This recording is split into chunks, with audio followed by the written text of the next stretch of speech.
Rob Van Dam! Rob Van Dam!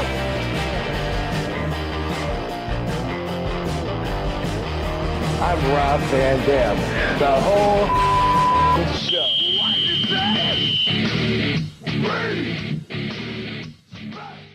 Oh, hey. Guess what? It's a Thursday night. That means it's trash night. That means it's RVD TV. It's One of a Kind with RVD, and we are live. I'm Dominic D'Angelo of several wrestling outlets, but I'm happy to be here with none other than Mr. Rob Van Dam. He is a rage baiter. Are you a rage baiter, Rob? A master what? No, a master of what? Exactly. Well, happy trash night, Rob. That is a new term for me. Rage baiter Rob Van Dam. Yeah, no, I noticed. I was like, wow, I'm on the thumbnails of these people's video talking about me, and then it was us. It was like we were like two out of the 4 or 5 that I saw. But anyway, special show I'm looking forward to because I got a good friend that was recommended and requested by the fans, by the way, last week. So that's really cool. But first, I just want to say something real quick. Not planning on doing a third show on the subject, but it is really hot still, and everyone else is catching up, and most people are doing like their 15th podcast on the same episode subject. So anyway, I just want to say it's been like a week and a half since I posted. So far, I got Roger's back. Looking forward to talking on the podcast. I said on my podcast immediately, first thing I said was that basic thinkers were going to think that I'm saying I'm on Roger's side, which I'm not on Roger's side that they created in their imagination to some conflict that doesn't exist between who and who. Don't know, but I just knew. And so like, I think you probably going to be misunderstood again, but I'm just taking a second swing at that particular point because the video you sent me, I saw Stevie and his buddy Jamie both saying that they watched the video as basic thinkers. And all I was saying was that the basic thinkers are going to think, how can I wish Stu the best if I'm picking Roger's side? Because I think that's how they think. And if that's what Stevie and Jamie are telling me that they did, then I'm really surprised because I would think that they're a level above that. And Stevie's own response was a direct contrast to that. So I don't think that's what he meant. I don't think anybody knows what I meant. I'm okay with that. I could have led with, hey, Raja should have done it earlier, and he took it too far, but I'm going to explain his side for part of this. I could have worded it that way. I don't feel like I owe it to anybody to word it that way. And if the super sensitive culture can't handle an opinion that's different from theirs, then that's not something that I'm interested in giving into anyway. If I am wrong, which it's an opinion, what did I do? What are my actions? Oh yeah, nothing. I didn't do anything. Oh yeah, remember I held that family on that home invasion and raped their dog. Oh no, I didn't do that. Remember I robbed that lady at the ATM. Oh no, I didn't do that. What did I do? Nothing. I gave my opinion.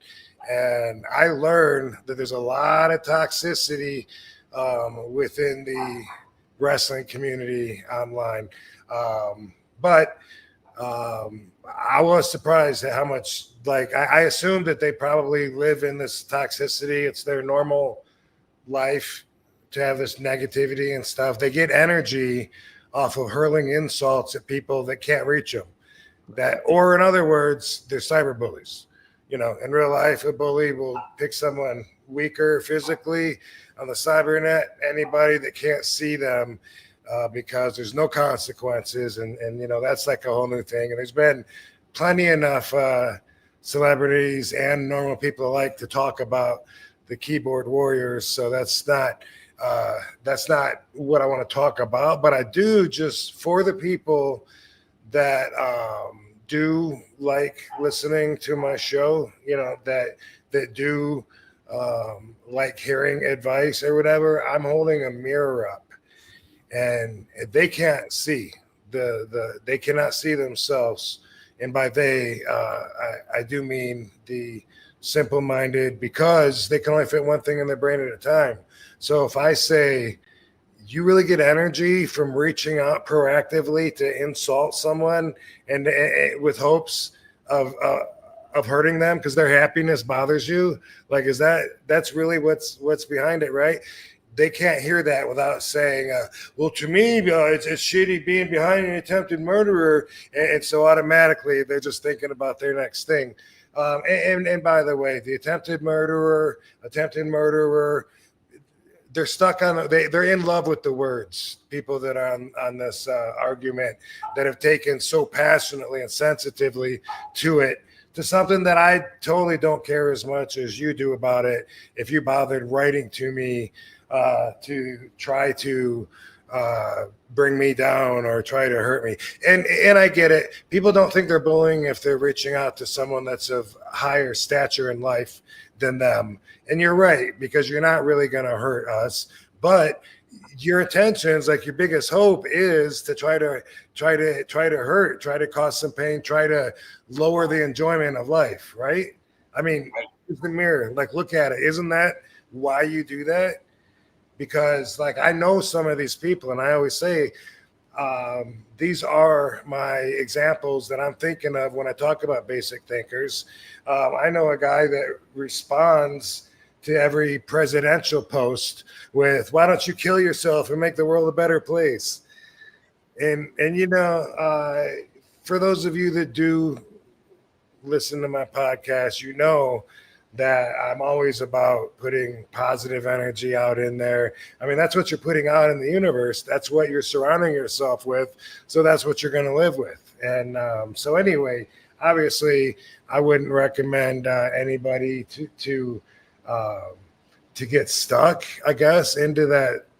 I don't know if it's a social groove, maybe, where you don't notice. But when you think about it, like, that's all I know about these people that have written me hate. That's all I know about them. Like, I don't know, like, well, I should listen to that guy. He's a good father, and no, all I know about them is that they spew insults and they get energy from it. And so I'm not going to think too highly of those people. And I know they don't care. But for everybody else, I'm just holding a mirror up. I think it'd be a productive thing to do. In the meantime, no, you're definitely not going to hurt anybody's feelings. It's real easy for me to just shut you out, and then I don't have the toxicity. But just when you open your mouth and you exude, like, that's negative energy. It's toxicity that people can get, like, wrapped up in. I've had some supporters contacting me saying, dude, you got heat. Maybe you should explain something. I'm like, dude, they're not people of substance. Like, you don't expect me to believe that somebody that's like, dude, I grew up watching you. You've been my favorite wrestler for 30 years. Now you say you got someone's back for so far and you're going to explain their side and you want to talk about it? Fuck that. You're the devil. Like, of course it's not that. In fact, these are the same people that they're in love with the word attempted murder. Wait, you backing an attempted murderer? Like, they got it in their head so much that they're not even looking at the real case. And I wonder how many of those people were surprised when they saw Stu smiling and his face wasn't caved in. Like, do you remember Art's face? Did you ever read the comic book or see the series on the comic book? Art's face is the character, and he tried to kill himself, shot himself in the face, and so he had like a caved in face. Oh, no, Preacher. Oh, I know Preacher. Okay, yeah. Fans know what I'm talking about. Mm-hmm. I think a lot of people expected Stu to look like Art's face when he was done with this, and a lot of their feelings were based on that. And so in their mind, they said, wait, killing's wrong. that was an attempted murder. I saw an attempted murder. I don't really think that that Raja wanted to kill him, and I don't care if I get heat for that. By the way, if I'm wrong, I don't mind being wrong either. In the words of the great Nick Patrick, I've been wrong before. I don't know why everyone there thinks that if you're wrong. I read one comment that said, sorry, Rob, I got to disagree with you. You don't owe me an apology. It's okay to disagree with me, and it's okay if I disagree with you. I don't know where that got lost in the translation between this crazy bully society. And really, it's a small percentage of the actual even internet fans that will go through the trouble of actually going through and feeling brave on the keyboard. You know, it's not at all part of real life. That's why I say it's real easy to shut it off. But one point I want to make, I suspect some of these same people that are writing saying, oh, you're a piece of shit. You back someone that almost murdered, that attempted murder, whatever. Guess what they were, same people I think were posting a few months ago. Free Luigi for what? Murdering somebody. Oh, but that's okay. The CEO was a piece of shit, says you. He was a father, husband, a real guy. And he didn't attempt to murder him. He shot him and he murdered him and he killed him. And he was the biggest baby face with this culture of fuck it. Let's all, this mob mentality of it's our opinion or nothing.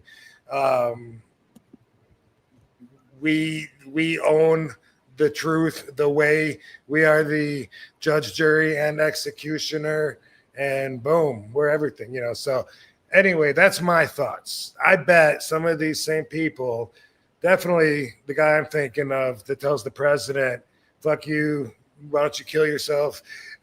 That guy for sure was a Free Luigi guy saying, hey, he murdered somebody, but that murder I'm okay with. But this one where it was an attempted murder when Raja wasn't really trying to kill him. Did he go far enough? Fuck yeah. Could it happen? For sure. Could happen on one punch even. And I'm not saying anything. He definitely went too far. He should have known that could do some serious damage. I don't think that his intention was to actually murder him. And I really don't think most of the people that are even talking about this or thinking about this think that his intent was to actually murder him. If anything, I think maybe he had no end goal in mind. Yeah, you know what I mean? Like boom, I'm gonna get in what I can, see how far it takes it without thinking about the actual end, finish, and consequences. Absolutely. All right. Yeah, I think he just lost it. He's a bit of a mental case. That's it. You know, and you know what he did like could have led to the ultimate bad thing, and it did lead to a bad thing. But yeah. The feedback with people, it's just, I told you in a text, I was like, I think it's so funny that people are so quick to go, oh yeah, well, Rob said this one thing, so I'm condemning him. It's over. That's how I feel about That's it. Yeah, and that's and now really... everybody's still talking about it, though. Everybody's still covering it, still breaking it down like Zapruder film and everything to that effect. But yet they don't give you the benefit of the doubt after years of what you've shown as not just a wrestler, being like meeting fans in person, what you've done for your friends and everything like that. They don't put any of that into context, though. They just want to look at that one tweet and be like, okay, that's how I'm judging Rob now. Yeah, you know what? A lot of people hate me because of weed. A lot of people hate me because of kratom, or they hate me because of polygamist values, you know, because of Katie, because of not liking death matches, whatever, you know, like I don't mind. I can take it. But if you're here just to throw insults and negative energy into the chat room, Dom's gonna probably kick you out if he sees you, because as I've said, I really don't have that kind of hate that you might normally have in my life. So it's easier to just brush you out and then go on about my day. That's it. We could spike them on out of here, but Hey, speaking of Spike, Boom. Our guest today, ECW hardcore legend, Spike Dudley. Bring him on. Spike, what's up, man? Nah, too much. How you doing? Good. Thanks for joining us today, Right. brother. Yes. I think I got a little bit of the redness out, but I think I improved it a little bit. I think Yeah. so. Again, I'm not a techno guy. I was like bright red, like Right. Ask Stevie Little Richards' better. co-host. He thinks we're not techno guys either. yeah. But Rob, you're dealing with a public. This is what I like. This is why I don't miss any of this crap. If you're out there on the internet in any way, it doesn't matter. You're going to have the haters, not to quote Taylor Swift, but it's true. No matter what, anybody that's on a public forum, there's going to be some assholes that are going to sit there and say crap. And it, Yeah, no, that's for sure. And that everybody that's famous has to deal with that. And Yeah. Katie and I both are very open about putting everything out there and being very transparent. So of course we expect it. It doesn't hurt us. right. This thing recently with everyone being so angry over the Raja incident has nothing to do with them. But I guess maybe they don't want the wrestling world that they love to be something different than they want to imagine that it really is. They don't want it to be. They don't want the world to be a place where stuff like that can happen. Right. And that's also part of the problem of no more kayfabe. Everything's out in the open. Like, it used to all be secret. When you had an issue with somebody, you dealt with it in a locker room. And I don't know how much you told the story of a certain short wrestler in ECW. You had an issue with him, you dealt with it in the locker room. You don't go out. And I get it. The guy that got beat up probably was not a very good worker, and the guy that was beating him up was not a worker at all. He was a shoot fighter. Mm-hmm. Yeah. It was a stupid combination in front of what, 75 people? It wasn't a Like, lie. what was the point? It doesn't make any sense to me, but I don't want to get involved with all that stuff.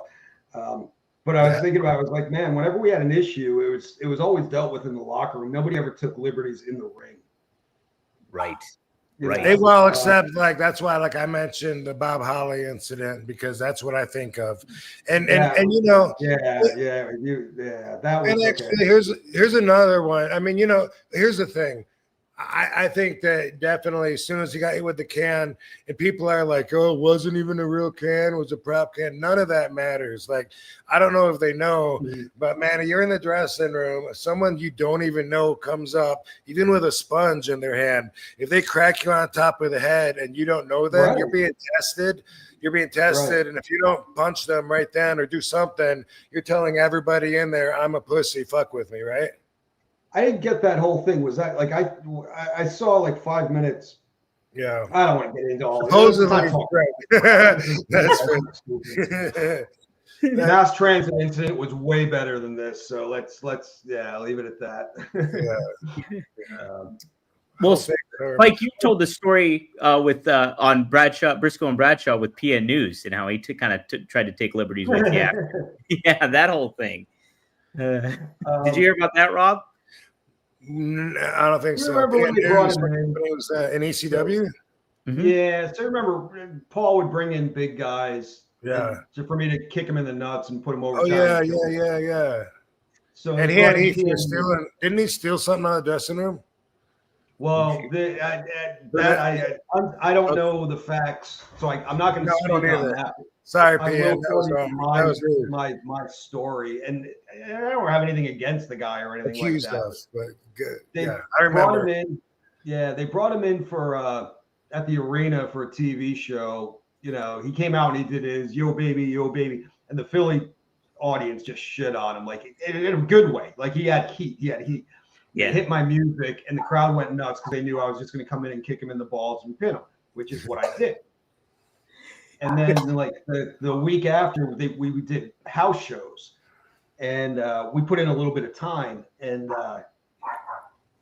we did whatever, like 10 minutes opening or whatever, and he really pounded on me, like not working. And when I came back through the curtain, Paul was there, and Paul looked at me. He was like, "How was he?" And I was like, "He's a little stiff."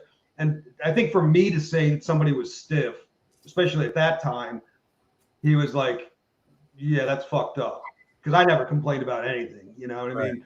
So the next night, Paul put him in there with Balls, and he pulled Balls aside and gave him the green light with the chair, and it was like, "Go for it." And Balls, and I don't think Paul even told him anything about me. It was just Paul knew what was going to happen. Yeah. So Paul put the chair over his head in the hole, and those were those stiff metal chairs. He put it through his head and collapsed his nose. And that was the last time we saw PN News.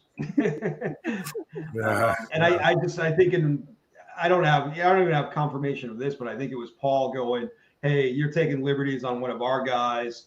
Here's what happens." And Yeah.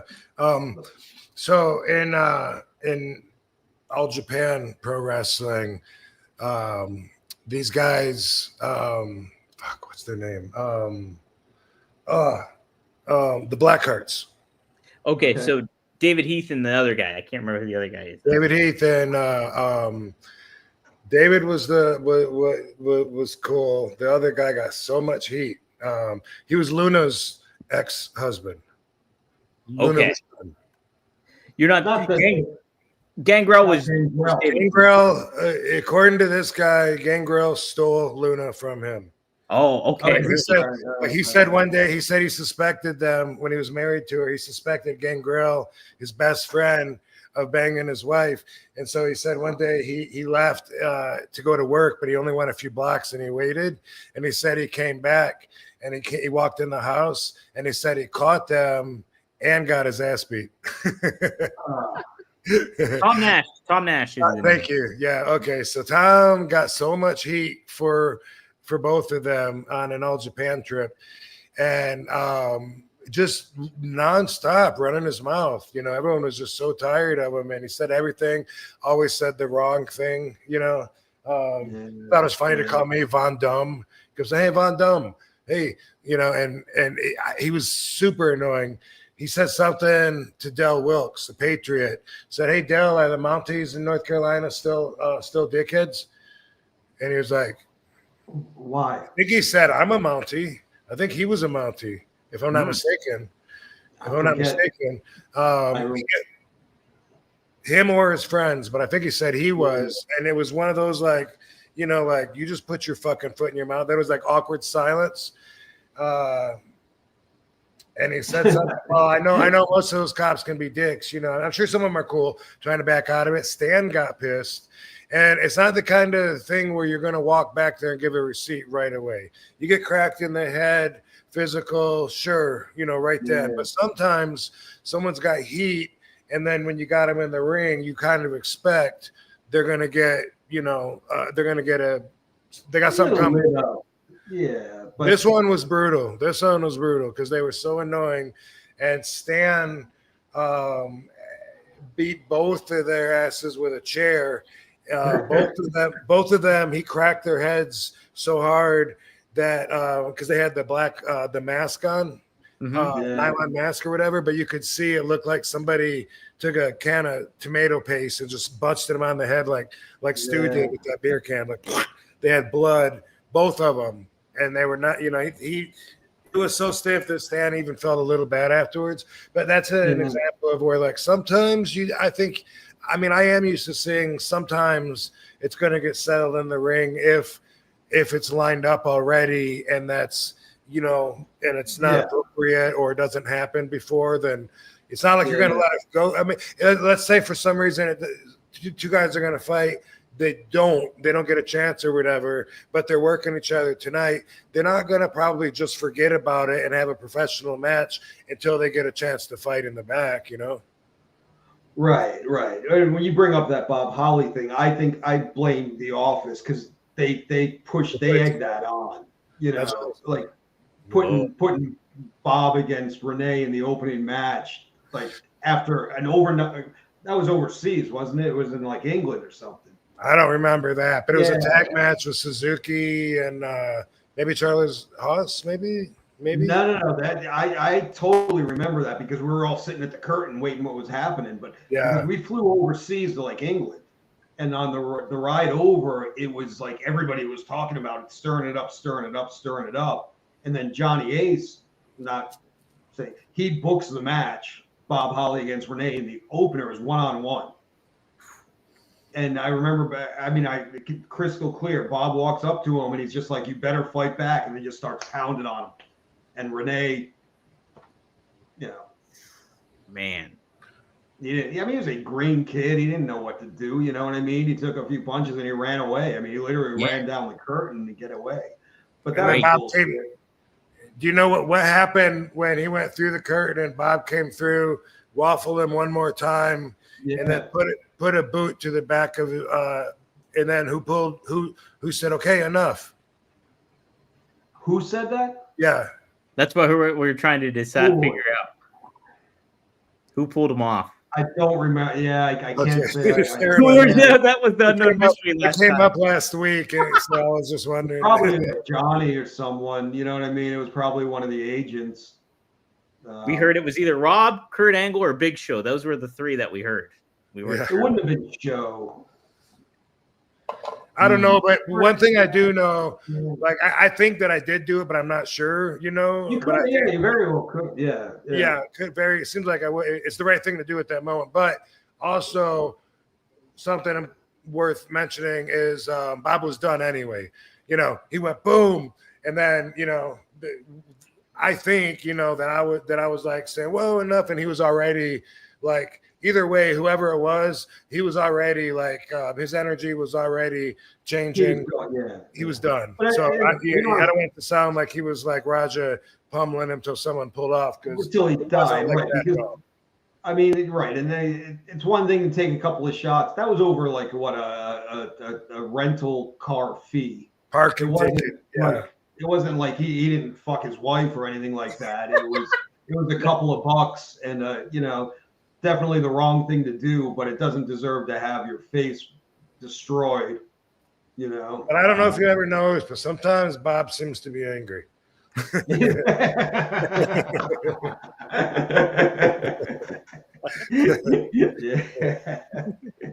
I liked it, but yeah, you're right. He was had a little bit of a chip on the shoulder, I guess you'd say. His biography is really good. His autobiography is really good. Bob Hollis. Cool. Yeah, I always good. I would always do that. I don't know, this a couple of years ago. I guess I haven't seen him that much now. But Mr. Ass, he was Bob's partner in the WWE days, and they were like two peas in a pod, from what I could tell. Like, fighting over who gets in the hotel gym first at 6 a.m. and stuff like that. Right. But I would always tell him. Damn, what's his name besides Mr. S? Billy Gunn. Thank you. Yeah. I mean, I've known the guy since 90. Known him since 90, since IWF at Universal Studios. Right. But anyway, the last few times I've seen him at the conventions, he's got that scowl, and I'm just like, Billy, dude, how bad can it be? Yeah. He doesn't even notice. That's just natural for them. Yeah. Resting. When I first got to like WWE, he was in an angry state. I don't know what was going on personally, or if he was pissed off. New York. What's that? Like New York? New York. Yeah. An angry state.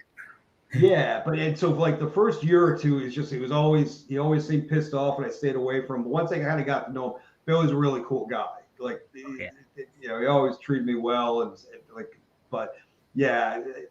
He didn't have as much of a chip as Bob Holly, but he can certainly project that "don't fuck with me at this time" attitude. Yeah.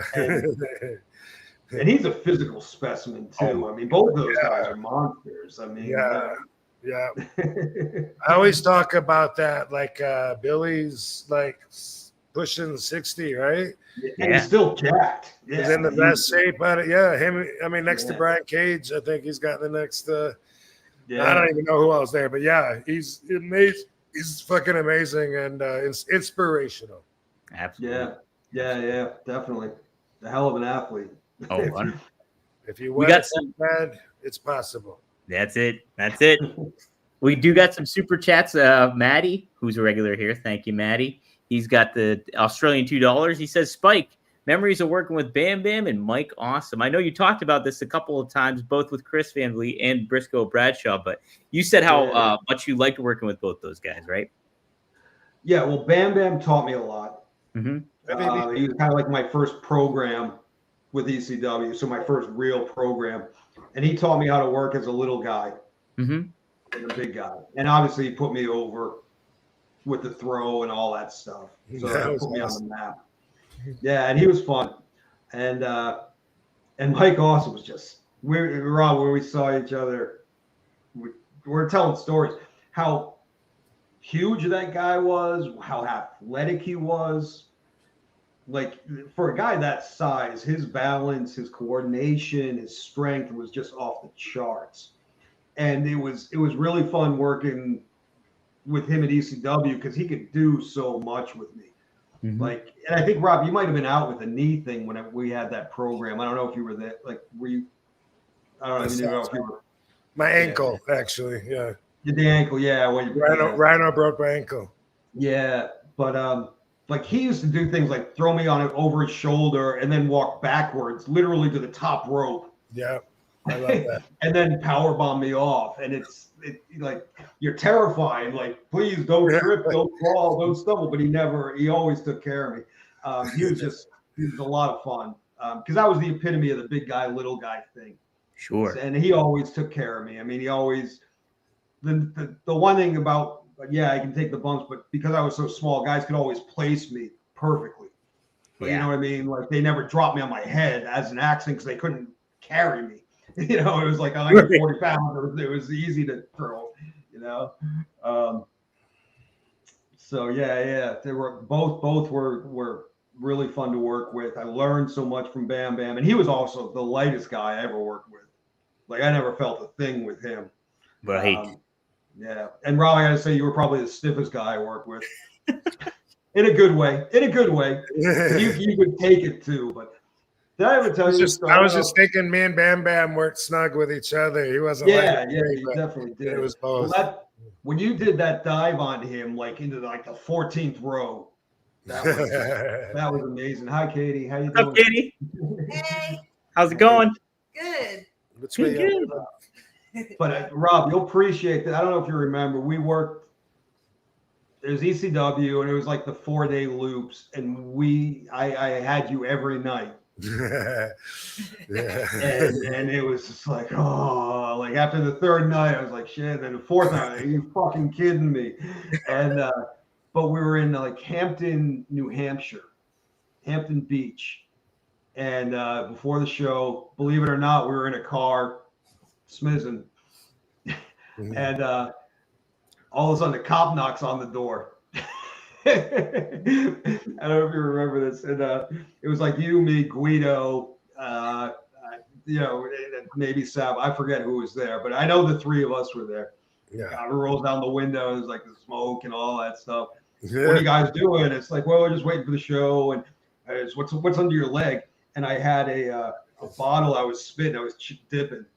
And I was like, that's just my spitter. And he's like, well, what's in your other leg? And I had a second bottle of spit. And I was like, well, that's just my other spitter. And I had like the bowl and stuff. I'm sitting out on my ass. And he's like, okay, well, just be careful. And he walked away. He didn't bust us or anything like that. But and then you went in and beat the shit out of me. They arrested me. No, I did. I'll be honest. I enjoyed working with you. I like the physicality. They were very physical, those matches. Yeah. Oh yeah. It was cool. In fact, I remember. I don't know if you remember this. We did like a TV show with WWE when we got there, and you were like apologizing to me because they wanted a squash match, and you felt so bad. You came up to me and you were like, "It's only gonna be 4 minutes, and I got to get my shit in, not by your choice, but by the office choice." And you were like, and I was like, "Dude, I don't give a shit. Like I'm working you up on TV. Like I don't care about doing the job." but I never. You were so humble, like, dude, I know we can tear it up and all that, but it's WWE. They want to squash. And you felt so bad when we were going over it. And I was like, dude, it's okay. It's okay. You can certainly squash Spike Dudley. It's not a problem. Yeah, when we had time, though, we used to have the crowds hooked. I remember that. Yeah, we had some fun. It was fun. Lots of fans in the crowd. Yeah. Good. I was just going to say, I told you this when I saw you recently in we were in New York, right? Or Boston. Yeah, Boston. In Boston. Never seen Dom drink. That's right. But one of my favorite Spike Dudley moments was when Paul held a meeting, and I think this was the same meeting that, like, he told me and Sabu, I'm gonna call a meeting. I'm gonna say everyone needs to be there, but you two don't need to be there. So then we're not there, and so that people, that we already have heat with, that we've been working with, busting up, like the Eliminators and Dudley's, like, what the fuck? Where's Sabu and Van Dam? And we come in a few minutes, later on, smelling like smoke and stuff. Like, you guys are still having this meeting, but. At the Greyhound track, right? In Boston. That's where it was. Yeah, that was in Boston too, right? Yeah. But he's telling a speech, trying to get the morale up with the boys, because I don't know what they're complaining about. Who knows? There's some tension. Some of the guys that have been there for a while, we're not getting the push as like we're getting the TV. So like the Axl Rottens and things like that, instead of being at the top, they were on the undercard. And I think that was what the issue was. Was there guys that were kind of going, where's my, and I'm not calling out Axl, but I think that was the issue, was there was guys going, how come I'm not getting the push? Right. And then normal ECW, everybody got a push, right? I mean, normal stuff, I guess, that any promotion would deal with, right? Yeah, like, hey, I'm not getting used, right? All the egos. Anyway, right. But Paul was telling a story about a young man that had been there for a while, that was working really hard, and that was like so happy to be there. And he said that he came up to him and said, "I have a job." And he was you've never forgotten that one. I thought it was so funny, but then when I talked to you, I was like, "Spike, you're that excited?" And he was like, "He made that up or something." I have a job. I don't think I ever came out and said that to Paul. I think I was certainly grateful, but I'll be honest. At the time, the sentiment was certainly there. It was 140 I've been paraphrasing. And I mean, I was working for ECW, and so I was grateful. I think Paulie took some liberties with the story, but no, not him, right? Yeah, but I was certainly grateful. You know what I mean? Like, right place, right. Because I mean, I never would have been able to be in the business had I not fallen into the ECW right at that time, too. You know what I mean? It never would have happened. It took somebody like Paulie to give somebody like me a chance. Although nowadays you would be a lot closer, I think, to like the average size wrestler as far as that goes. But that's I think that's I'm not trying to. You're saying that was your gimmick, though, right? Yeah, my gimmick was I was that average size wrestler. I mean, Mikey was there and had done his thing. Ray was just getting like known. You know what I mean? Like he came in, did a couple ECW shows, and then went to WCW, but he hadn't broken that barrier yet. He goes on to do it. So at the time, wrestlers were still 220 to 300 pounds. There weren't, and especially I didn't have a physique. Like Guido was there, but he was jacked. You know what I mean? Like at least he was in shape. Yeah, he was. So I mean, always. What was that? Guido always shredded. Oh yeah. Always shredded little Guido. Yeah. He's a freak in nature too, because he likes the beer and all that stuff, but he's still always stayed in shape. He would get up at like 8 in the morning or whatever and run when we're on the road. And that'd be Yeah. like the last thing I wanted to do was get out of bed. Yeah. I never even made it to breakfast. Wow. But he was traveling with like Tommy and then Tracy, and I think he just wanted to get out of the room more than anything. Yeah.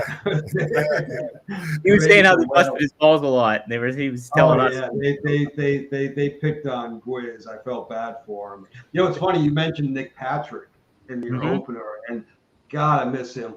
Like I traveled, me, Guido, and him and Teddy Long. We were in the car for about a year with New York, and Nick is just the greatest guy. He was. Have you talked to him lately, or you ever hear from him? I've interacted with him a little bit. He does a show on ad-free shows and a question and answer mailbag and stuff like that. So I've watched his show and stuff like that. But yeah, he's a great dude. Like, and he was a guest on Road Dogs podcast when I produced that as well. And so and he's got stories up the yin yang. He's seen everything, you know. Like, but he was one of the good ones, or is. Yeah. I always say it like past tense, like he's dead. I don't mean it like that, but yeah, Nick is a great guy. Yeah, you know, it was when it was me and Booker and Nick, and then it's sometimes Teddy Long that would ride, but mostly the three of us. And then there wasn't Nick anymore. I don't remember if they let him go or if it was just switched to Raw and SmackDown or something. Yeah, like that would happen too. Yeah. Because I think he was still there when I got released. I'm pretty sure he was still there. Yeah, he refereed there for a while. Nick Patrick did, I know, at least. Yeah. Yep. Hey, Spike, so this is my favorite part. And I know you've talked about this on Chris Van Vliet and stuff like that, but my favorite part of Beyond the Mat is your Shakespeare stuff when you're talking about all that thing. How much, I think it's wrestling and Shakespeare correlate with one another so greatly, I think. What do you think a wrestler could learn from Shakespeare in a lot of ways that maybe some wrestlers haven't? Just telling a story. Mm-hmm. You know what I mean? Especially if you're going to get into a program with someone, how to interlayer back and forth, good guy, bad guy, the end story. I mean, it's just storytelling. It's all. I mean, Shakespeare is great at storytelling. Pro wrestling is basically storytelling with a real physical side to it. What the hell is that? This is lovely. Yeah. Wow. They got two of them. Yeah. Mm-hmm. You want to be on TV? Oh, no, Barbie doesn't. Barbie too? No Barbie this time. Yeah, no, I thought. Yeah, my cats would eat that thing. Yeah, she got jumped by cats a few weeks ago. Cats are aggressive. Yeah, they'll kill anything. They're nuts. Cats are nuts. Yeah, no, I thought that was my favorite part of the whole documentary was that part with you bleeding and talking about Shakespeare. Yeah, I misquoted it, but that's all right. Did you? Yeah, it's I shall, I do. I forgot what I said, but you said that I shall, I do is what you said with the false tap. It was. I know I'm off by a word or two. It was a misquote. Oh, but you were a teacher, right? No, that's a myth. Oh. That's another one of those wrestling. Well, didn't it come from that documentary? Uh-huh. Yeah, but when I got out of school, I was a third grade teacher's aide, which meant I did like lunch and recess with a whistle for kids. I bet a lot of them learned from you. Yeah, but I mean, that was just like a job. I was never an official teacher. Yeah, I got a job. I have a job. I have a job. Yeah, that's been a little over exaggerated. Right on. Spike, you also talked about with Briscoe Bradshaw too, and we mentioned Tommy Rich and how you learned psychology from Tommy Rich.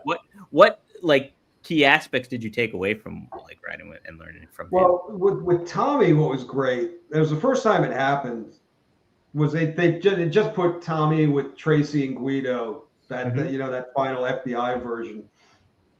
And I'd only been there a few months, and I did some match with him, and I come out with my retarded stomping around, and I get in the ring and I'm stomping around, and they bail out of the ring. Yeah. And I was like, this guy's crazy. He's crazy. What's going on? You know? And he's putting over the fact that I'm like this lunatic. Uh-huh. But nobody ever responded to that entrance the way he did. Mm-hmm. And so it was one thing, okay, no matter what, whether you're the heel or the face, you're going to sell for the other guy, which was a lesson. But then I traveled. I mean, we all traveled together multiple times all over the place. And he would just tell stories of how he worked, you know, with Buzz Sawyer and how Harley put him over. And he would just tell story after story after story. And you learn. And it was working and selling, you know, and his big thing was sell. The more you sell, the more, especially as a baby face, the more you get over. Right. But you pick up that knowledge just from listening to these guys. I mean, he's a freaking legend and a great guy too. But you can listen to his stories literally for hours on the road, and you just absorb it. So, and Tracy too. Although Tracy was another guy who was a stiff son of a bitch. I love Tracy. I absolutely love him. But he gave me like 4 real good black eyes in ECW. Just being goofy, you know, like just he'd catch me with like a knee to the eye, like a shoot knee. Boom, and my eye would blow up. And so sorry, Spike. I didn't mean that. Two things that Tracy used to say to me all the time after I worked him the first time at an indie show, like for the rest of our lives, he would always say 2 things. One of them was, You changed, right? I've been in easier street fights. Yes. And the other thing when we talk about, hey, remember that time we worked together, whatever, he would say, you took me within an inch of my life. Right. You did. I swear, it took me within an inch of my life, man. I've been in easier street fights. You know, He'd always, totally. I forgot he had something for me like that, like beat me to my death or something like that. But yeah, he was really cool. He was really cool. Great dude. Fun to hang out with. Yeah, certainly someone you want. You said that to everyone. You changed, man. Did that come from a pizza promo? You changed, or I don't even know where that came I don't know where that came up from. But it's funny. If you saw that quick bit, I told the test story. And the whole time that he was beating me up, I was quoting Tracy Smothers, like, hey, man, why are you so stiff? You've changed. What's your deal, man? What's going on? I was talking my Tracy Smothers voice while he was beating me up. So, yeah. That's good. I miss running into that guy. Yeah, I met him before I knew you from Wildcat Sports. Tracy Smothers? Yeah, he used to wrestle in New Orleans a lot when I was a student there. That's crazy. One of the ones that said Rob's a good guy. Yeah. Yeah. Came in with a good reputation. Be half to death.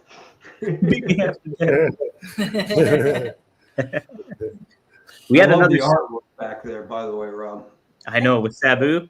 That stuff's awesome. I love the artist. We had a little post-it note on the table for a long time. Someone gave that to us in New Orleans. Oh wow! Yeah. When I find the post-it, I'll plug the artist. But yeah, it's such a cool gift, and the painting really captures Sabu's energy. Well, let's take a look. Look at that. That's awesome looking. That's really, really good. Cool. That is in the office. You know, the one that the wrestler gave us. Oh yeah, Sam Shaw. Oh yeah. On WWE, or he's Dexter Loomis. Yeah, he made us a really cool Sabu one. I'll show you. Oh, nice. Well, I'll tell you this. It's a Rob Sabu story. Yeah. I'm sure you don't even remember it, Rob, but when Sabu was doing his run with Taz, I was a green pea. I'd only been there a few months. And, you know, they teased it. They never touched each other for like 6 months. Right. So I wrestled like an opening match with Taz. Taz chokes me out, and he lays me on a table, and he's like, that's my prey. And as he's talking on the mic, Sabu comes in from behind, slides into the ring, hops over the top rope, puts me through the table because I'm laid out there. Mm-hmm. But when he did it, he smashed my face. Oh. and like my lip was busted. I took like 14 stitches. My lip, like I was just destroyed because Taz had put a flag over me, so I couldn't even see like when it was coming. Oh, So he just came out, and like 2 or 3 weeks later, we did a match. It was me and Mikey against you and Sabu. And I'm pretty sure it was like, I don't know, it might have been TV. Who gives a shit? But it was at the arena. And Sabu came up to me. He's like, Spike, you're gonna put me through a table tonight. I was like, what? What are you talking about? I'm putting you through it. Yeah, I fucked you up, so you get to put me through a table tonight. So we did a spot where I put him through, but he was giving back, going, hey, I'm sorry for fucking up your face, but let me give you a little shine here. That's how cool that guy was. You know? Yeah. Gotcha. See. This is Dexter Loomis made this. Whoa! Oh wow! The That's spike, the nail in the too. mouth. Yeah, that's really cool. Wow, that's amazing. How Lower about it a little that? bit? There you go. There you go. Perfect. Yeah, perfect. Yeah, that's cool. That looks amazing. Dang. Yeah. Shout out This to is the Dexter. original one. He's Wow. gonna send us a copy, but then we saw him at a signing. Oh, that's great. That's Yeah. great. Couple more super chats here. Alex, thanks for the $2. My middle This is- name. Oh, is it? Yes, sir. My whole life. Wow, your whole life. Spike, any good memories or stories of Booker T? Yeah, golfing on the road with Booker. You're a golfer? When I was on the road, I started. I used to like to play. I never got good at it, but Book was always looking for somebody to play with. So you'd land and you go and you shoot 9 holes, smoke a couple blunts and all of that, and yeah, I had some fun with Booker. Got along with him really, really well. He had to put me over on TV for some reason. He probably had heat or something like that. But I don't know. It was like a 5-minute match on what was the one Sunday Night Heat. Oh, But he had to do the job for me, and he had no problem. Like he was totally cool about it. But I know it was like kind of The Office, probably spanking him for something. I don't really know the politics, but totally cool, no issues. But yeah, I had a few road trips with him, and he was always great. And he always, again, shared knowledge, talked, treated me well. He could putt and chip like nobody you've ever seen. His short game is just insane. But yeah, Booker is a good guy, really good guy. One of the guys you like. It's funny. The ECW relationships were like family bonds and all that. And the WWE, it was kind of like it was hit or miss because there was so much politics and shit like that. right. But Booker was one of the good guys. Like he was one of the guys you could trust, take his word for. So appreciated that. Booker's always great. Yeah. Did you go golf sometimes with Coach and Yeah. David? Yeah. In fact, one of the best times I ever had, we were in Australia, and a bunch of us went out. So I know Booker was there, but it was like Big Show, Undertaker, Chavo, like there was like 10 of us, and it was I think it was Perth, Australia, which is on the west side, and so there's a beautiful golf course, but there's a cliff that's like 400 feet down, and then the ocean. And there are all of these signs and all of like wherever there were like bushes, it was like, if you lose a ball, do not go for it. There are poisonous snakes everywhere. And it was crazy. But yeah, Coach was another good guy. I liked him too. He was fun to hang out with. I know when I would ride with Book, he would always love talking smack to the whole golf gang because he learned from playing a video game, and then Yeah. I think, if I'm not mistaken, I think he's had two hole-in-ones. Holy right? He probably has. I know he built a course in his home. Wow, Like, really? He's got 3 holes. It's short, but to practice on it, like his putting and pitching. Yeah. And he's got 3 holes, and if it's the same property, but he used to tell me about that. But yeah, he He says that, but he practiced. Like he played a lot. You got to put time into golf to get good at it, and he put his time in. He's also an athlete, so I mean, any good athlete can master. Oh, I just swung at that whatever Top golf. Yeah, Top Golf. You know where you swing, That's fun. Driving the ball. That's as far as I got. I can't imagine trying to aim it at a fucking flag a few hundred yards away. Yeah, like that. Well, it's like hitting it as hard as you can to go as far as you can is one thing, but then trying to control it, you only have to go 30 yards. Right. That's where that's the. It's funny you said Top Golf. Vicky and I, we took the kids to Top Golf a couple of weeks ago, and it was a lot of fun. And I mean, the whole routine of it was cool because you get the video games, so you pick the video game to go in with it. Man, that's fantastic. I know Top Golf is a blast, like doing all that kind of stuff. I love mini golf. Getting hammered playing mini golf is a blast. I like mini golf. That's what I like. Me too. The putt shit. Yeah, like putting, like in Florida, like where they'd have the real gimmicky kind of. Oh yeah, you can't beat that. That was fun. Pull some Happy Gilmore stuff on. Right, Happy Gilmore stuff going down. What's wrong with you, clown? I'm gonna kill you. Go to your home. There's probably some cool places here in Vegas. Yeah, there's a place called Swingers where it's putt-putting. Oh, nice. Yeah. Heck yeah. Fun one day. Yeah. Hey, Spike, you said too, you obviously took English and stuff in college and you did some writing and stuff. Do you ever have aspirations to like write a book or do anything to that effect, creative wise? My wife's been telling me for years to write a book. Mm-hmm. And it's hard. I've started a couple of times. Part of it is like a lot of the stories. I don't want to, like, there are stories. It's not meant for the public. You're right. Like right. A little bit of kayfabe. Yeah. I'd like to. It's just it's so hard because if I were to write a book, I'd have to. That's all I would have to do, like to write for like 4 weeks, because I can't. I've tried. You start, you stop, you know, and it's tough to go back. I mean, I guess somewhere in there, yeah, it'd be kind of cool to do it. I mean, everybody's got cool stories. Everybody's story is unique, and everybody's stories are interesting.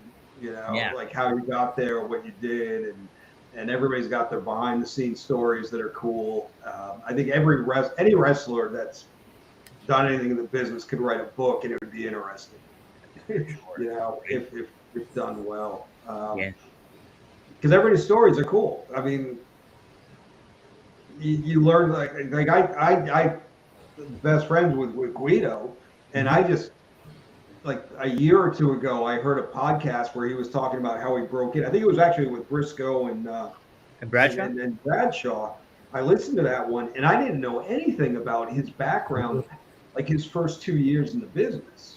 Mm-hmm. Where they were shooting on him and doing all that stuff. They sent him to Japan. They didn't tell him it was a work, and they're like crazy stories. And I didn't know anything about that. And I traveled with him. I was in a car with him for 10 years. Wow. And it's like, wow. So everybody's got a story. Everybody's got or multiple stories. Little Guido used to always tell me that we worked each other years ago before I met him. And I never believed him. And but because I met him in ECW in '96, and he's telling me that we wrestled in '91 or '92 in Florida, and I'm like, get the fuck out! I never believed him, but then one time I did see the footage of it, and he looked like a different person. He was like, all bulked up then. Right? Right. I would never know that was him. And he wrestled under like James Maritano, so I was thrown off by that too. But yeah, it didn't look like the same dude. But well, it's funny because like I get after New York, I was on the Indies for a while, and like I occasionally run into these people. Oh, you remember this match we had? And I don't even know your name. Like, who are you? Like, what? We had a match. I'll take your word for it, But memory is not my strong suit. It gets like even to outer circles beyond that, where fans will be like, I don't know if you remember, but I gave you a ride to the cheesesteak place, and they, but whew, that's a tough one, bro. That's a tough one to recall. But they really feel like, there was a moment for them. Have a relationship with yeah. you. They're there to support you when you're in town because because you go way back with them. You don't even know it. Right. That's it. Well, that was fun, especially in ECW. You go town to town, and there was always like that crew of fans that would take care of you. Yeah. And they So many people told me, I gave you and Sabu a ride from the airport. I don't know if you remember me. Hey, how you doing? That's how right. Good to see you again. Yeah. But I remember when we go up to Michigan, and there was a family or something that we'd always like. It'd be like a barbecue at the place every time we went up there. I can't remember. Devon would know, but yeah. But there was always places like every town we went to on a regular basis. There would be a crew of fans that would take care of you. Yeah. Which is pretty cool, especially with ECW. It was very cool. Oh yeah. You'd hear the stories about Owen Hart, and when he'd travel around and he'd have fans that he would just stay with to save money. Sure. Yeah. Isn't there stories about Mick? Mick did the same thing. Mick did the same thing too. Like Airbnb. Right. Early on, Airbnb. Yeah. Yeah. That's one way to do it. That's it. Well, it is fascinating though. Like you can Janetti. Hitchhiking. We'll hitchhike with bands, like get them to take hitchhike booking to the next booking in another city. Oh, I can see that. Yeah. We didn't have to get a rental car or something. Yeah. But what I think is too fascinating, Spike, you were saying it, like everybody's got their own stories and stuff like that. But it's so neat too in wrestling how they all intertwine with one another. Like Rob has the story about obviously getting with Ted DiBiase doing the boot kiss and stuff like that. And then didn't you do the Cauliflower Alley thing with Ted and he introduced you around with people? Yeah, well, that was before I was even in ECW when they were doing the Beyond the Mat. Yeah. I'd been training for like a year or two, and Barry Blaustein came up and filmed it, and he was filming the kids at the school, training, and he took a shine to me, and so he said, hey, let me bring you down to LA to my place. I was in like the San Francisco Hayward area. So he flew me down, and I didn't know this was happening. We go there, and all of a sudden he introduced, hey, here's Ted DiBiase. Holy shit. Now I'm like a year into the business, and it never had a match, or I've had like 2 matches. And it's like, wow. And Barry brought like videos of a couple of my matches, and he shows them to Ted, and Ted was like all impressed. And we spent the day just hanging out. Ted's telling me stories and all of that. And then we went to the Cauliflower Alley, and he introduced me to, like Stan Hansen and Luke Thez and all of those guys. But cool. It's funny because I don't even think Ted, I ran into him a few years later. I don't think he even remembered it, to be honest with you. But it was a big moment for me. Yeah. I think that's such neat stuff too. Yeah. And even crossover, like you and Lou Thez, like who would imagine that connection ever happening, right? And it happens. Well, those Cauliflower Alleys, like everybody was there. Like Antonio Inoki was there, or like anybody that was from the 50s, 60s. That's when the Cauliflower Alley was running strong, and it was it was a big meeting, or whatever, their Hall of Fame thing, and there was a lot of the guys there, and it's pretty impressive. What business was much different during their days than our days. So right. Everybody's ear was banged up. They all had cauliflower ears. So that used to be a membership card. That was the membership card, right? Synchronistically, RVD got awarded the Lou Thez belt at last year, I think. Last year or the year before. It might have been the year before, because last year I can't remember who won, but yeah, you were there, I know. But was on the wall right yes, there. right do you remember when we'd go to I think it was Waltham, Mass, and Killer Kowalski was always there. Yeah. And, he'd do a little lesson in the ring beforehand. Yep. And he was really old at the time, and he was cool and stuff. But I'll never forget this. He was showing guys how to do something, like how to drop his knee, and he totally like farted like really loud as he was dropping the knee, and he no-sold it, and we're all kind of like busting and at we're like. He used to.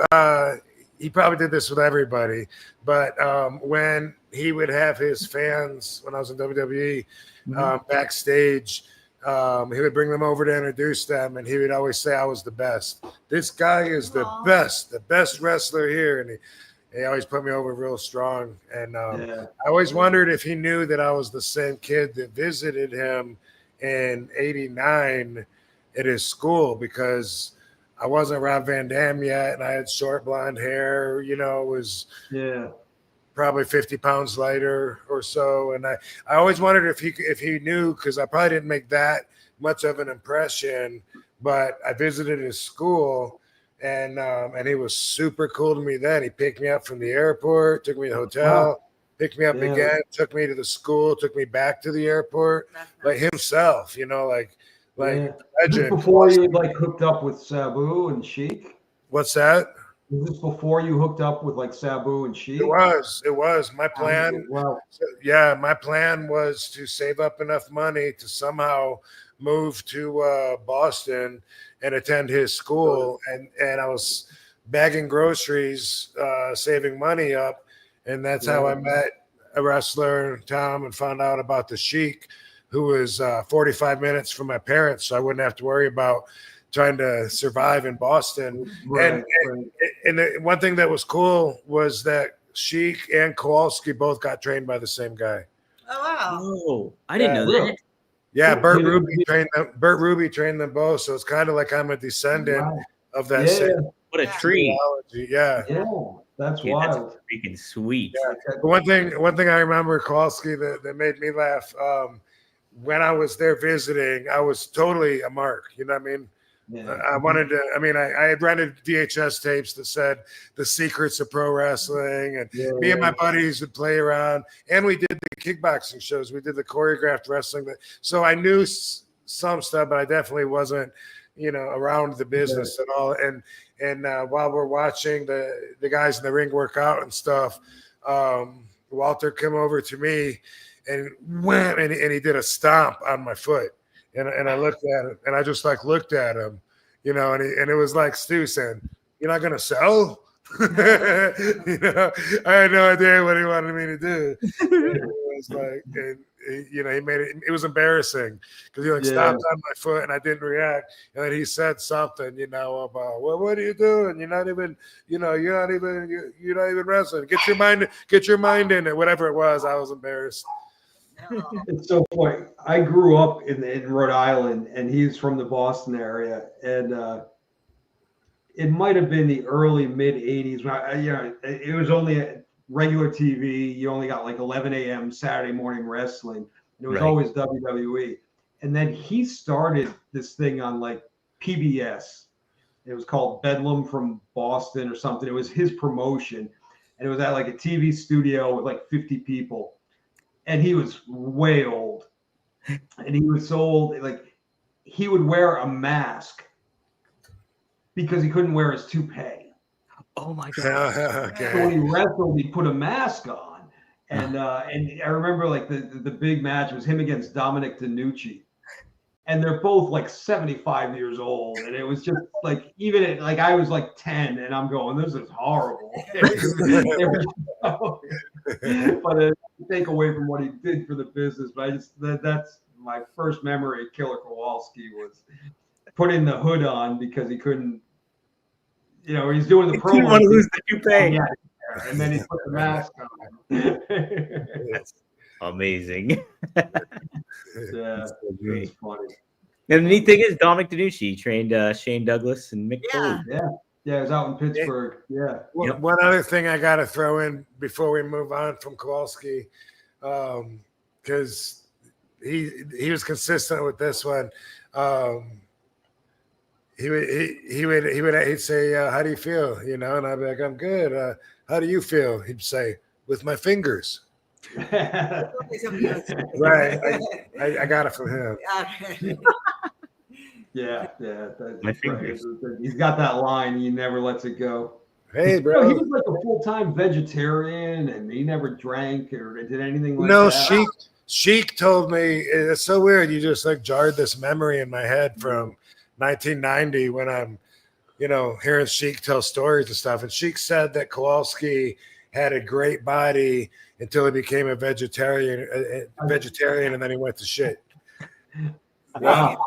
That was Sheik's story. Yeah, he said after that he lost all his muscle and everything. Damn. Yeah. I didn't know. Yeah, I didn't know how long, but I'd heard that he was very health conscious, diet conscious, and all of that. But that makes sense. Once you stop eating meat, you lose that protein. They didn't have the But I mean, then you look at there's some people, like, I mean, I don't know who else is a vegetarian. The only one I know of for sure, but there's probably more. But Austin Aries, like he stayed jacked. Oh, that's right. Yeah. There's like other protein substitutes now that they probably didn't have back then. That's true too. Yeah. Didn't Kowalski say something about walnuts or something, or am I mistaken on that? He mentioned something about walnuts or eating them. You got to probably eat everything. Point, I mean, Yeah. But You're looking at to eat everything you could find. Yeah, whatever you can. Although Tom Garland, the guy that managed me when I was doing stand up on tour, he was going through a stage where he was trying to be a vegetarian, but to avoid eating meat, he would eat shit. Like we were at the bar and he was eating cheese fingers, and, pizza bites with no meat, and chips and French fries. And I'm like, dude, there's no way that's better for you. Right. Yeah, just go kill a cow. Right. Right. Just don't kill a cow, dude. Just don't do that, man. They got a couple more super chats and we'll close on out here pretty soon, I think. We got Maddie, TLC to WrestleMania 17 and TLC 4 on Raw. Spike and RVD both were there. Yeah, Spike, what was it like? I mean, I remember as a fan watching and seeing like you show up, Rhino show up, and then who was the other person that was in that? Lita was there. Lita was the three. And what was that like for you, like getting into WrestleMania? And I knew you mentioned this on previous shows. Yeah, that. So I'd only been there. Like I got recruited. They gave me the call, Jim Ross, like 3 weeks before WrestleMania 17. Yeah. Like ECW folded. Mm-hmm. I worked the Indies for maybe a month, 3 weeks, a month, and all of a sudden I get a call from Jim Ross. Hey, do you want to work for the WWF? At the time. Yeah. So showed up and I did like, it was literally only like 2 or 3 weeks of TV to introduce me to the Dudleys. And then I'm at the Houston Astrodome for WrestleMania 17. Yeah. It was insane. Like, I mean, ECW, I think our biggest crowd was like 5,000 or 6,000 or something. All of a sudden it's 75,000. It was mind altering to say the least. How were your nerves? When you got out there, were you just in full like wrestler mode, or were the nerves just all over? Wrestler mode. I mean, the one thing, I mean, the first couple of debuts, like on Raw, SmackDown, those were more intimidating. At WrestleMania, that 17, what was the one thing I really remember about it was that because it was in a dome and it was so loud that it was like white noise, like you couldn't hear anything. Yeah. The only thing you could really even focus on was your spot, what's next, like, but like even like when you're in the ring, like talking, you couldn't hear anybody. It was just like literally, I felt deaf. And I mean, I just did a run in, took a couple shots, got a bump in, and then got smashed through by Jeff Hardy. Like it was relatively. I mean, I took some bumps, but it was relatively easy. But it was, it was pretty. invigorating, I guess is the word. I don't know. Yeah. Were you there for 17, Rob? I'm I sorry. don't think so. I mean, they said I was there in the question, but I thought WrestleMania 18 was my first. I thought that was your first one too, Rob. I thought that I'm gonna look at it real quick. Yeah, I I don't can't remember remember. 17 if I was there, so I don't think so. I'm not seeing. No, I'm not seeing you on there, Rob. Yeah, because I when I don't think wrestled you were. I Regal, think they brought you in like a little bit after that. I kind of Okay. remember that. okay. Because Yeah. there was like one at a time. They were picking us off, but they wanted to do the thing with me and the Dudleys, Rhino with Edge and Christian, and obviously Lita was already there with the Hardys. But Right. they wanted to do that three-way, which is why I think I got the call up for TLC. So that was Yeah. probably 2000. This was 2001. 2000. Oh, yeah. And then, so you must arrive later in the year then, because I think the invasion stuff started happening later on in the year. Mhm. Probably so. I think that's what was going on. But, I was in another- Thailand Yes. doing Black Mask too. Black. Oh, that's right. Yeah. Ricky Jordan asked this: do you guys still keep in touch with Bubba and Devon? Obviously, yeah. I How do. often do you stay in touch? Yeah. You know, the Yeah, four I of us talked- got a picture in Boston recently. Oh, did you? No, I don't Well, think. Devon wasn't there. He was there the day. Oh, we that's went. right. My Yeah, bad. it was just the three of us. You just missed But yeah, I talk to them on a regular basis and stay in touch. Yeah. it. We see them all the time. Yeah, Yeah. you guys probably see them more than I do, but I mean, Yeah. I do talk to them. I'm not on the road. I don't do much of anything anymore, so. Right. How much do you keep a current product spikes? Yeah. I don't do anything. I'm out of the business. I don't Yeah. give a shit about I don't try to promote. I don't, if I occasionally will do an autograph appearance if it's the right place, right time, right money or whatever. But I don't I got out. I can't do it half-assed. If I'm gonna be in, I'm gonna be in it. Right. And now I'm too old to do it. So It's becoming something totally different than what we were doing anyway. right, yeah. It really And that's is. the other thing is I found is towards the end of my career, I didn't understand the business anymore. Like I didn't get it. And Are I'm you not off? knocking it. Are you I can't remember if you told me, do you do social media or none or little? None. Good for you. Gotcha. Wow. Yeah. I think I think I've got like a Twitter or X account that I Yeah, you don't even know what it seldom is. look at, but I don't. Yeah, because I'm not trying to promote anything. Right. Right. Right. And I'm you not don't need trying to do consistency. anything. Yeah. So I know I'm completely removed. I've got a whole new life. I mean, I love the career. I love the business, but for me I had to get out of it completely. It was all or nothing, especially getting the shit kicked out of you the whole time. Like you can't do it half-assed. And, Right. So when it was time to get out, it was time for me to get out, and thank God, because I'd probably be dead if I was still in the business. So, yeah. You know what? You probably know this, Spike, but when I was leaving WWE in 2007, Chris Benoit said he with his intensity, he kind of, I don't want to say backed me into the wall, but it kind of felt like it because he's just how he's like staring at you and you're but he's like, hey, I heard that you're leaving, and I was like, well, I'm not saying I'll never be back. He goes, no, fuck that. I want you to know a lot of the guys and me too, we respect you for doing that. And I go, he goes, and he says, he goes, no, he goes, fuck that. He goes, when it's time to go. None of us know when it's time. And that's how I feel about you too. I'm like, dude, you knew it was time to go and your wife told you, be committed with whichever way. And you were like, yeah, I'm good. And I think that's awesome. Yeah. Heck yeah. Yeah. Well, I mean, I think I kind of. Otherwise, you could have killed your family like Chris Benoit. That's my point. Yeah. Well, my family is what got me out of it. When it was time that when my wife and I got serious about having kids, it was like I can't do this stuff on the road. I can't be in the business. I can't be slicing my head, taking bumps, and doing all that stuff anymore. So that was the motivating factor. Was I had a good chapter. Let's move on. You know. How old were you when you got out? 38, 39. Wow, Really? Like, Yeah. yeah, right around there. My daughter was born 2011, so it was about a year or two before that. So 2010. So I was, what am I?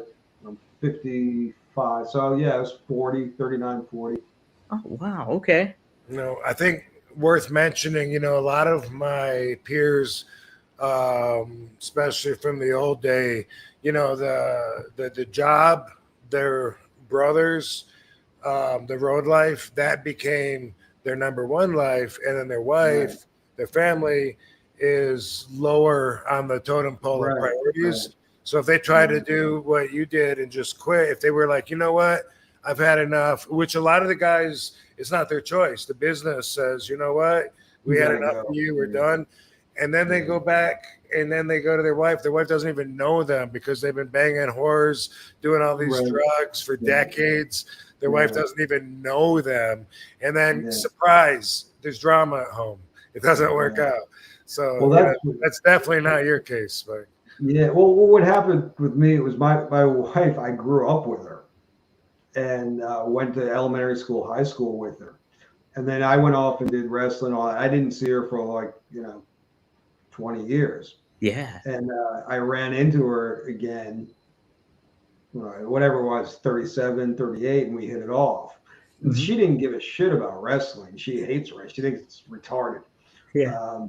But she didn't know me as Spike. She knew me as Matt. Yeah. And that was the big difference. That's why we connected. That's why it worked. And then, it was one of those things where she, was talking, hey, how much longer can I do it? And she said, look, if you're going to quit, you got to quit. Not for me, not for the kids, not for anything. You got to quit for yourself and make that decision. And I'll be honest, I was sick of the business anyways. I really was. I was tired of it. Really wasn't making much money. I was doing stupid shit on indie shows for stupid reasons. It was time to go. It was just like, I had my fun. Let's move on. Next chapter. So that's it. And it's so tough for talent to do that and things like that. You break away from it, and you see everybody wants to come back, or they retire, they really don't retire, and then it's chasing the dragon, constantly chasing. For you to break away from it and just be like, all right, I'm done, clean slate, where it's over. It's commendable for sure. Yeah, it worked for me. You know what I mean? I don't know. So I'm happy, and life is good, and as I got a nice career, I'm very happy. But I also got a thing going here that's awesome. Wife's awesome. Kids are awesome. Whole new, just being normal. I mean, not normal, but 9 to 5 is so different after the 20 years on the road that it's an adventure in itself. Yeah. Playing, Leave It to Beaver. It's a different world, but it's relaxing. It's mellow. I'm not getting hit over the head with chairs. I'm not throwing off balconies. Nothing like that. Yeah, and all the travel. It was time. It worked out well for me. That's awesome. That's great. Yeah. Got a couple more super chats and we'll close it out here. All right. Alex again, thanks for $2. Harlem Heat versus the Dudleys. Who's winning? I gotta go with the Dudleys. I'm sorry. You got it. It's my 2 cents. I want to see that. I want to see that match because Bubba's always ribbing. No, sorry, Booker's always ribbing Bubba about the ECW tag belts not counting. Right. Yeah, they've got a good feud going, but I'd have to go with the Dudleys. I like it. Rob, who you going with? I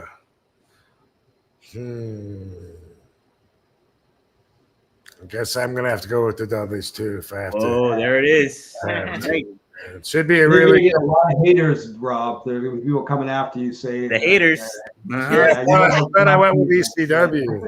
Yeah, I think it was as long as my opinion isn't different than theirs, then I'm okay. If I have a different, you're good. Then you're good. Then I'm fucked. Then I'm not shit. But it's just, Dudley's are ECW, the Harlem Heat ain't. So that was what it came down to. But they're all my boys. Heck yeah. All of them. Hey, we got a $20 one here. Willie Mills. Thanks, brother. Thank you guys for all the crazy stuff you did for our enjoyment. I hope you all are happy and are at peace with your lives. God bless. What a pleasant message. Thank you. Yes. What a sweet message. That's a very nice. Why would you want to send out insults to people and get energy from hoping? Yeah, that's positive energy. That's positive. Let's keep them going. Yeah. Keep them cooking. Hey, by the way, I want to make sure and spit this out. That dude Doug Malo. Yes. I'm really glad to see him come forward from the ugly situation as I think he's like the baby face of everything now. Yeah. He's the guy. He's the one who broke it up. He's the one who broke He's the guy that broke it up. And then even after that, especially after he cooled down his head a little bit, all his interviews, he just seems like a really cool, likable guy. He seems level-headed. And I think that, definitely this is like his most brightest so far shine that he's had. And I'm glad, it's good for him. Seems like a good dude. Heck yeah. Yeah, it definitely does. Shout out to him.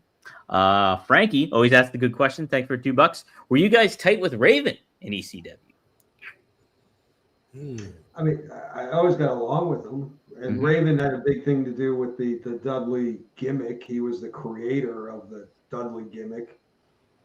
Yeah. Glad you brought that up, dude. I was going to ask you and I forgot.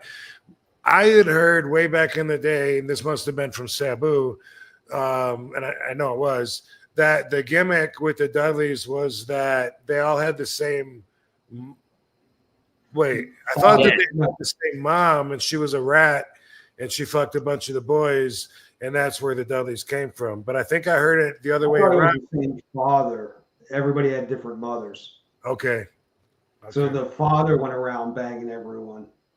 Wait, you guys aren't brothers? Oh yeah, we are. Oh, okay. Step brothers. Oh, but the different moms, same dad. And so the dad was like an indie wrestler. Something like that. Yeah, I don't really know. That's what my old impression. Getting rats pregnant. Yeah. Okay. So Raven came up with it from the movie Slapshot. Yeah. The Hanson brothers, who had the glasses, the three goons, the three brothers that were just goons. But that's what the Dudley boys were based on. And that, it was like 4 years before I got there. But then it just became one Dudley after another. But yeah, Raven was always cool with me. He had a great mind for it. And I worked a program with him at TNA, actually a little bit at WWE. And yeah, he was a good guy. He was, he's unique, I would say, a unique personality. Absolutely. But yeah, it was cool. I always got along with him.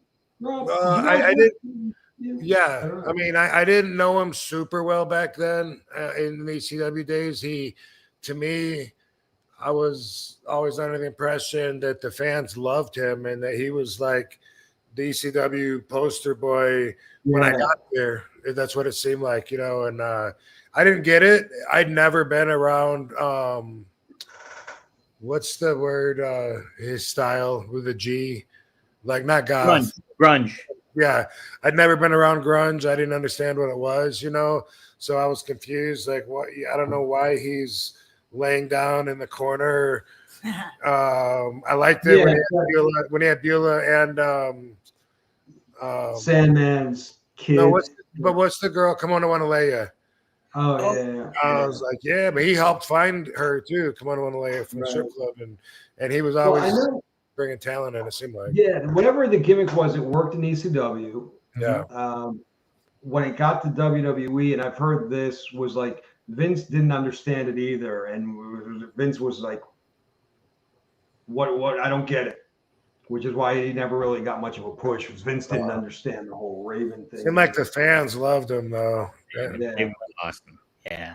Yeah, and he, by the way, his documentary, which is coming out soon, is on the same platform as the Sabu documentary, which is coming out cool. September 15th. Cool. Yeah, it's called Kinema it's like cinema with a K. And Yeah. All right. so I'm in that too in Ravens. I don't remember what I did, but I think I did an interview or something. And you know, around the world, I remember I've worked with him in different countries and stuff for indie shows and stuff. I've always gotten along with them. Raven's great. Yeah. Did you see the clip of him talking with Brian Myers and Matt Cardona? And he was like, "Hey, who's the guy that made like all the YouTube videos and got really famous?" And Matt Cardona's, he's like, "Hey, that was me." Like he didn't even know he was talking about Matt Cardona. Oh, he didn't know? He didn't know. He was like, it was funny. That is So, funny. Spike, if you got to write a book though, maybe that's it. The origins of the Dudley Boys. You just come up with a fiction. Well, I was the last one, so I wasn't even like half of them I never even met. So I don't know. I probably don't know. Maybe. Yeah. Origins Hey, and I don't mean to be rude. I really gotta take a piss. Go for it. Yeah, we can close out here. I'll ask this question to Rob, and then if you just want to go, Spike, you can. You're good to go if you want. But we're not going to Well, stab. thank you, Rob. Yeah, no. Hey, Rob, I really, it was great seeing you last month, and I appreciate it. You as well. So in November, I'm going to be back in Providence, Rhode Island at the Comic Con. Oh, yeah. Oh, definitely. Yeah, let me know. 7th and 8th, maybe, or something like that. Yeah, they come around in the fall or something, whatever it is. But yeah, let me know. And actually, Bubba was talking. I might try to do something, but are you there for a couple of days? Yeah, 2. It's a 3-day thing, and I'm going to do 2 days this time. Not doing the third one, but definitely let me know, and we'll hook up. But thank you so much. To see you. Thanks, Katie. Yeah, Fans, good to see you. Fans would love to see you. Always a pleasure, man. Together, sit at the table too, for sure. All right, cool. Thanks, Mike. Say hi to the wife. All right. See you, man. Take care, guys. Yep. All right. All right. We got a couple more questions here, Rob and Katie. All right. Katie, let me ask you this: what's any baby updates or what's going on there? The babies are doing great. Nice. Yeah, growing every day by the hour. That's fantastic. Yeah. Okay. Here we go. Frankie Turizo. Rob, do you have any memories as friends with Jericho while in ECW? Frankie, I'll email Spike some of this just to let him know after the fact. But yeah, do you have any memories as friends with Jericho while in ECW? Yeah, barely. I mean, it was so long ago, right? So I started in January of '96, and Jericho was he was either my first or my second match. I think my first match was Axl Rotten, Philadelphia, but there was also a house show that must have been on that same weekend, and it was the last show at the in Queens at the Lost Battalion Center. Oh, so I wrestled Chris there, and then actually, you know what? We could have been a tag team against the Eliminators, possibly one or the other. But that was the first time I had worked with them, and I don't think I knew him before. Like I knew he wrestled in Japan for a different company than I did, so I knew that he was always there when I was there. I'd see him in the magazines, or the same fans would go to both shows and I'd show the photos or whatever with us. So I was aware of him, but I think it was that year of '96 when we actually hung out a little bit because I was living in Orlando. Let's see. I was living in Savannah when I started with ECW, but then I moved down to Orlando. Anyway, I remember getting with Chris because we both lived there at the time. I remember, I think we went to a movie together or something. Oh. Like really faded, random long time ago memory. I don't remember that. But what I do remember though was that there was a spider that was like trapping me inside the car.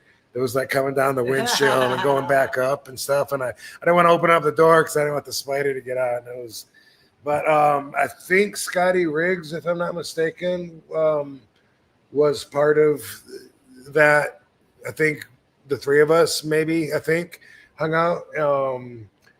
Scotty would have been in WCW, so that would have been why he would have been in Orlando, because they were filming, down there at that time. So, but yeah, just I think it was just we didn't know each other that well, but we knew we were from the same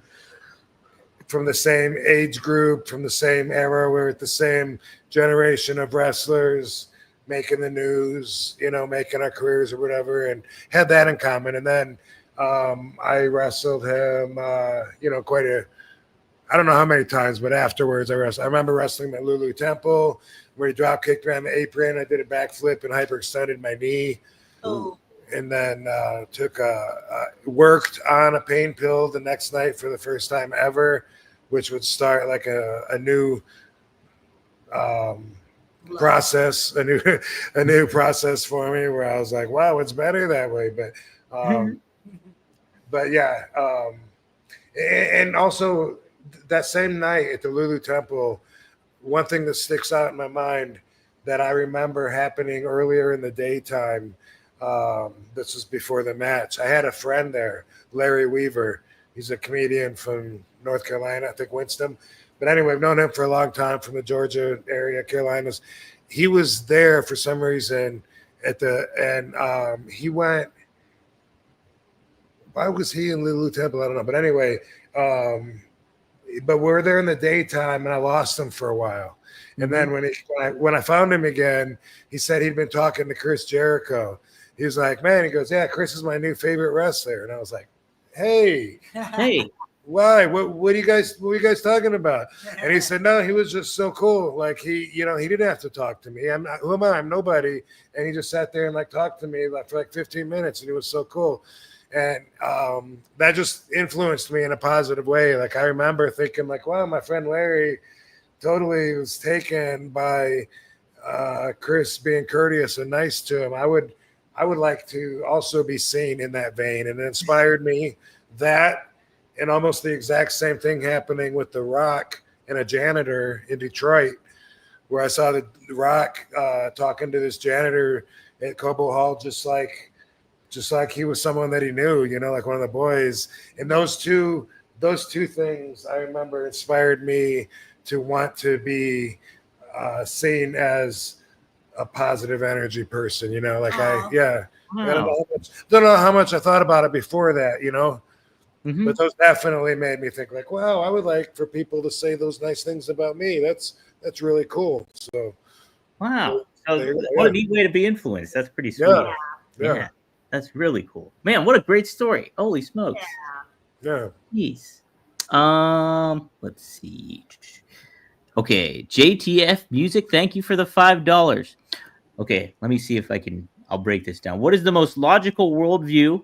Everything from nothing / non-life, made life, or intelligent design or create. Oh, everything from nothing comes from nothing, made life, or intelligent designer creator. Much love and respect to everyone. So do you think, what is the most logical worldview? Everything comes from nothing and non-life? I agree. Not for me. For me, it's intelligent design creator. Mm-hmm. Thank you, Willie Mills. He's leaving, and he was tipping good. Thank you, Willie Mills. We're leaving too in a minute here, so have a good night. Yeah, and I was taught that way, which is funny because in the 70s we were taught that there's a creator and God created in 7 days, and they didn't even teach about it was all intelligent design creator.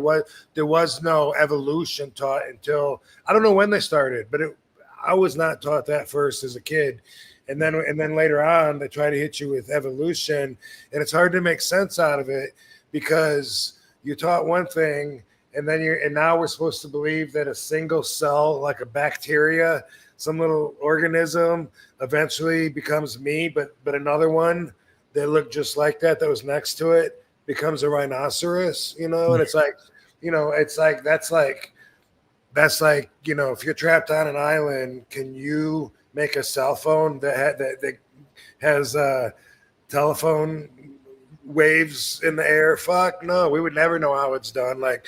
But I know that it makes sense to people it makes sense to, and I definitely don't know the answer. And one point that I would like people to take home from this is there's nothing wrong with being wrong. I don't know the answer. And if you say, hey, Rob thinks there's a creator, he's an idiot, he doesn't believe in evolution, I don't know.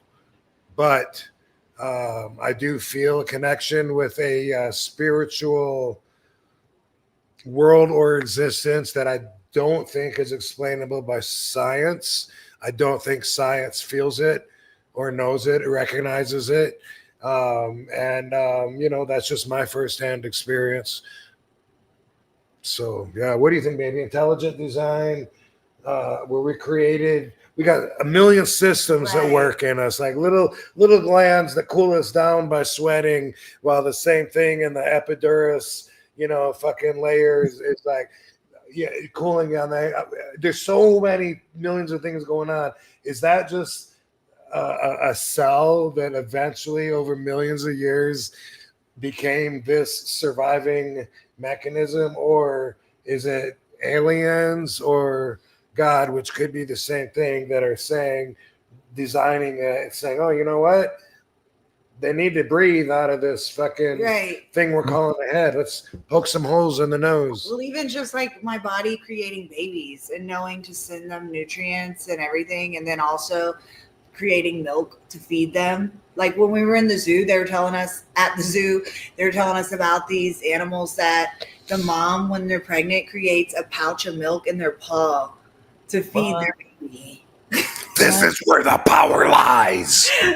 That is just crazy that our bodies know what to do and just automatically can keep itself going. And there's so many shades in the coloring box, like comparing an alligator to a lizard all the way up to humans, everything in between. Like for every animal that you've ever seen, there's one that looks just like it, but a little bit different, Yeah, all different stuff. I think people think of the Big Bang too, like, oh, it just blew up and we're all here. I think that's lazy booking. That's lazy booking. Lazy booking. Yeah. What do you think? Go ahead. Definitely intelligent design. I'm all about intelligent design. All right, here comes the hate mail for the people. I know, right? People don't have the same opinion. You're wrong. You're a piece of shit. You used to be my favorite wrestler, but you're the devil. Now I know you don't believe in that we were evolved from tadpoles. So fuck you. Fuck off. Let's hang Rob Van Dam. Lynch mob. I know the pitchforks are coming out. Yeah. Hey, this is a really last good question. Not towards you, Rob, but maybe you can answer this for Ryan. Sorry, Ryan. I will email Spike. Ryan Garcia? Huh? Ryan Garcia, Ryan Seacrest. Ryan Woolridge. Ryan Seacrest and RVD did 2 shows together. Oh, you did? Ultimate Revenge 1 and 2. Now he hosts Wheel of Fortune. Oh, nice. Oh, wow. Perfect. And he's from Atlanta, where I'm from. He's a hard-working motherfucker. He is. He's constantly going. Hard worker. Constantly. He works hard. Hard. What do you guys think was Spike's very first car? That's the question. A Fiat. No, a Gremlin. A Gremlin? Sure. Mine was a Honda Civic, and then I painted it pink. Did you? Yeah. What year was it? 95. A 95 Honda It Civic? was a 95 Honda Civic, but I started driving when I was in 2007. So it was already older, but I bought it with my own money. I'd already driven 5 million miles by 2007. Yeah. Bob, what was your first car? Spike had either a Gremlin or a station wagon. Yes. My first car was it was called a Starfire, which was very similar to the Pontiac Sunfire, but same body, but it was called a Starfire. They did it for a year or two. Was it Pontiac Starfire? Anyway, yeah, it was. My dad would front me the money to get a car, and then I would have to pay him back. but I kept wrecking them. And so I was in debt for a while, and my cars got cheaper as I was incurring a debt. But I wasn't ready for my license. Unlike all my friends who couldn't wait to drive, I didn't want it. I didn't want to drive. I hated practicing driving because my mom would make me so nervous because she'd be in the passenger seat going, like she would oversell shit. And I was like, I don't want to do this.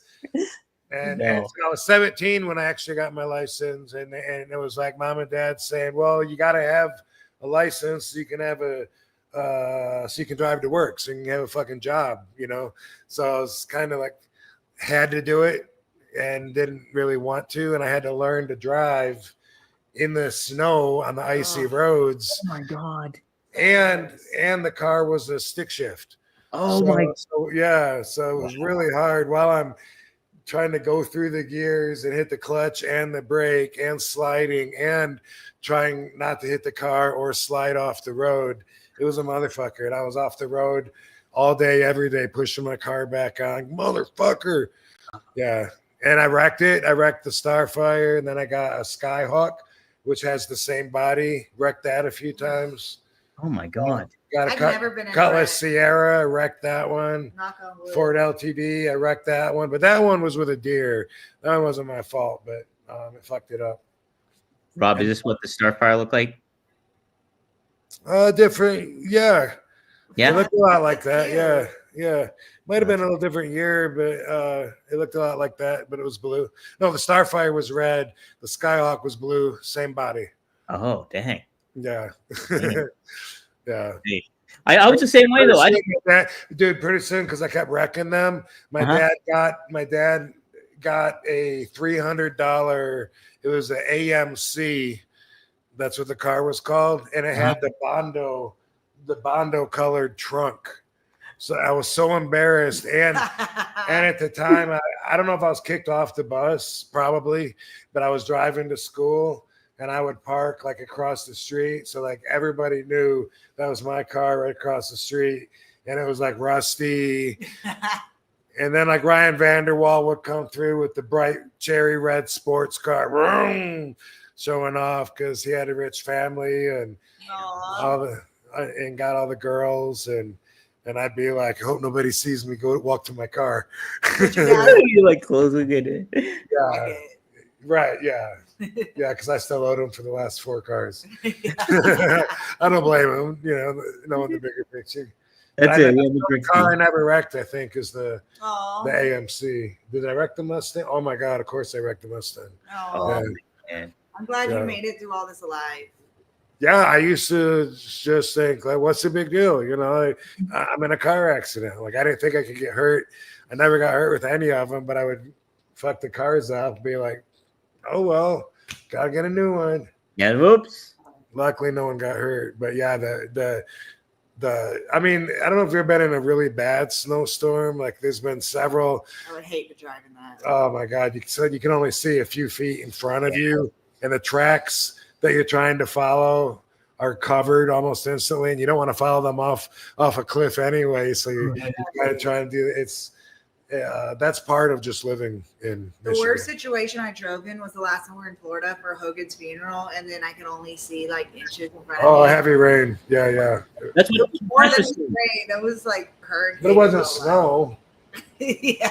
But it was raining so hard. It was like, yeah, I couldn't see any cars around me. That's what Nash was saying too when he was driving back, how bad that rainstorm was. Yeah. Yeah, that's great. You did great. Thanks. Yeah. Yeah. Driving in the rain, yeah, it's like it's just sheets coming down. You cannot see anything. It's crazy. It was so bad, and I always say I want to move to Florida, but then I was like, this is really dangerous. Yeah. Because we don't have to deal with that. Yeah, it's just torrential downpour kind of stuff. Yeah. Oh man, and yeah, driving in the snow is not fun either. That would be even worse. And black ice is so. Oh, black ice is bad. Yeah. My goodness. Yeah. Well, that's it, guys. That's all we have. It's I'm trying to think if there's anything else I wanted to bring up. Well, this weekend we're going to be in Ottawa at the Comic Con. Oh, Ottawa, here's beautiful. In Canada, So we'll Hey. see all you fans there. Looking forward to it. Don't make fun of the Mounties up there, though. No, Do no. that. In the meantime, it's trash night. Party down. Yeah. Yeah, boy. Yeah, boy. All right. Hey, live chat. Thank everybody for tuning in. Maddie, the Thanks, Jim, the y'all. John. Cool. Thanks, Van Dam fam. Yes. We'll see you guys next week here on One of a Kind with RVD and KT. All right. Let's do it. Thank you, Spike Dudley. I have a job. All right.